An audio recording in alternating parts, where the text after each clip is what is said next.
प्यारे बच्चों सत श्रीकाल। तो अज मैं सारे कराने जा रहे new style model test paper number 2 जो कि क्लास 10वीं के लिए है। सब्जैक्ट इंग्लिश टर्म 2 सैशन 2021 से 2022। टाइम है 2 घंटे तो मैक्सीमम मार्क्स हैं 40। तो यह मैं करा रहा हाँ तो तुम सारिਆਂ ਨੂੰ MBD दी मॉडल क्वेश्चन पेपर कम सैंपल पेपर टर्म 2 दी इंग्लिश 10वीं जमात की पंजाब बोर्ड की बुक चो। तो चलो हुण आपां शुरू करते हाँ।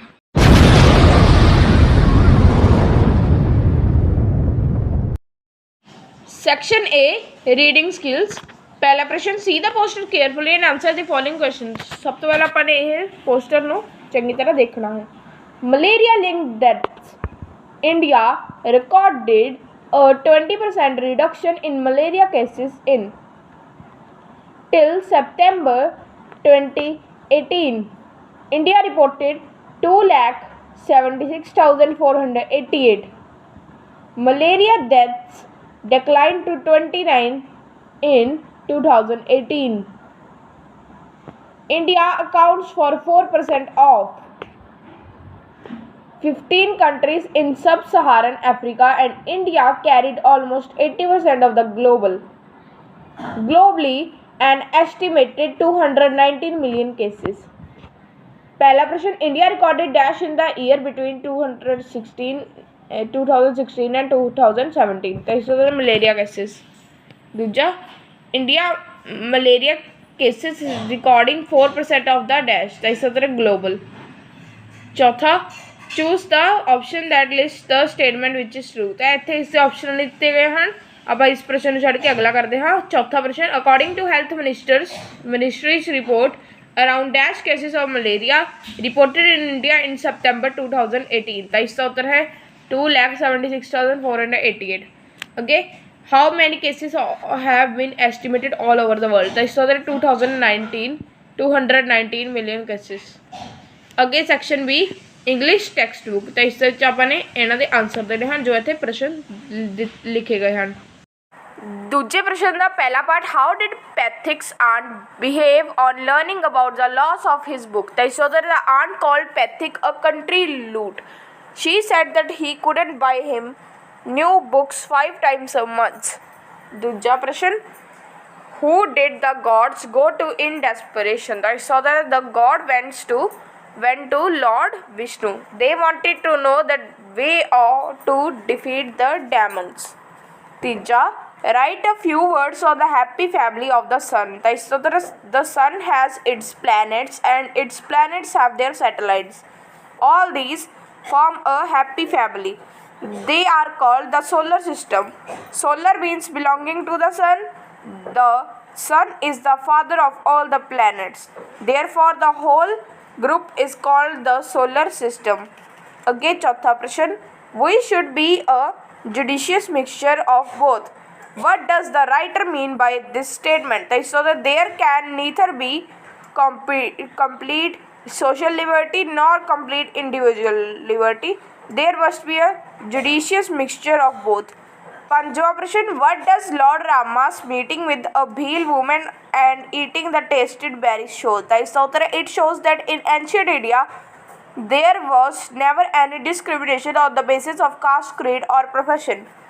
तीजा प्रश्न answer the following question इस पहला प्रश्न है should Holmes have spoken so rudely to Watson? तो इसका उत्तर Holmes' show of rudeness was a dramatic necessity. It was necessary to make Watson believe that Holmes was really critically ill and at the point of death.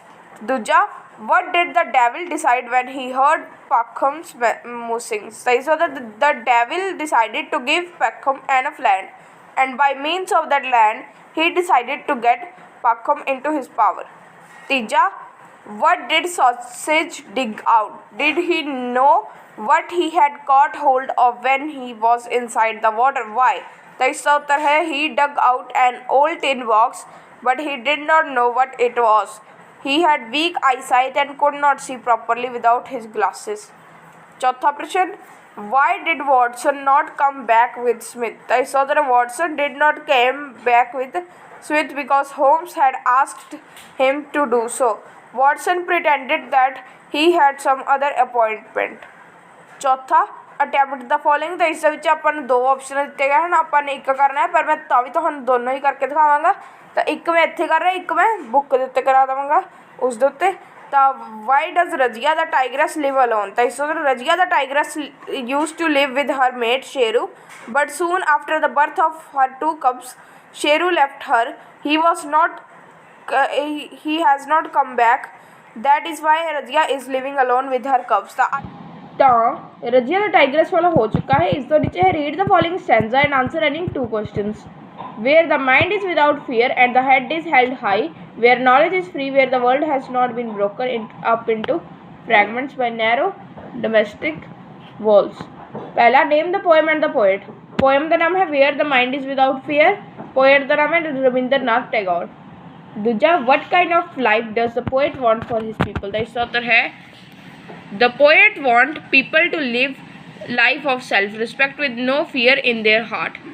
Teeja what does the poet mean by narrow domestic walls।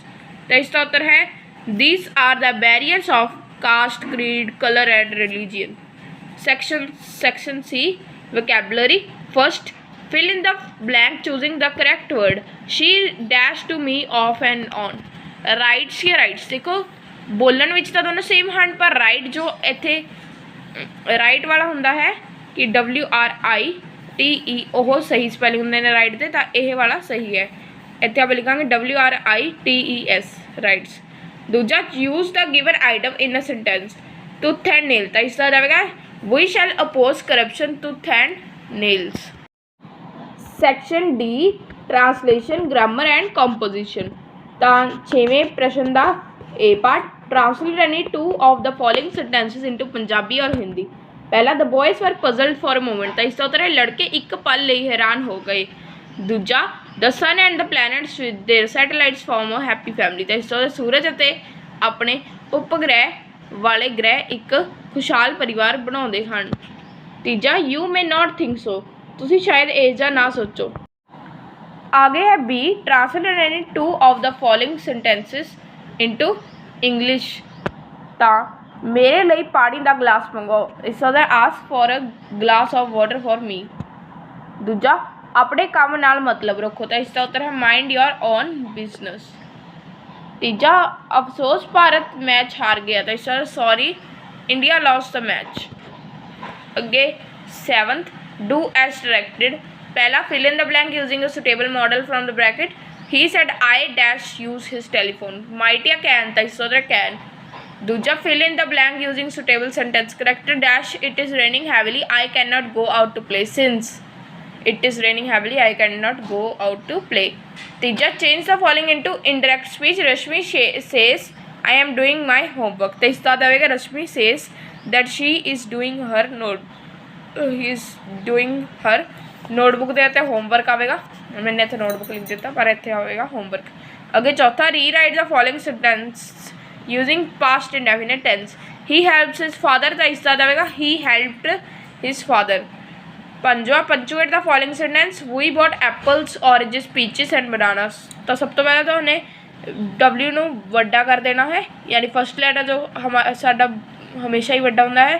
Apples का comma उस तो बाद oranges के नाल comma आखिर विच full stop.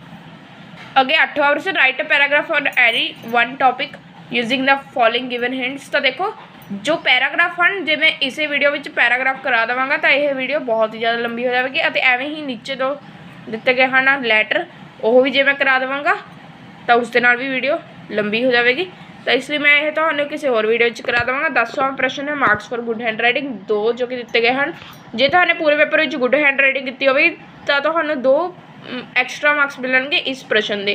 तो अज की video इन्ना ही। मैं तो सारे मिलूंगा नैक्सट वीडियो में। इस वीडियो को पूरे देखने के लिए धन्यवाद।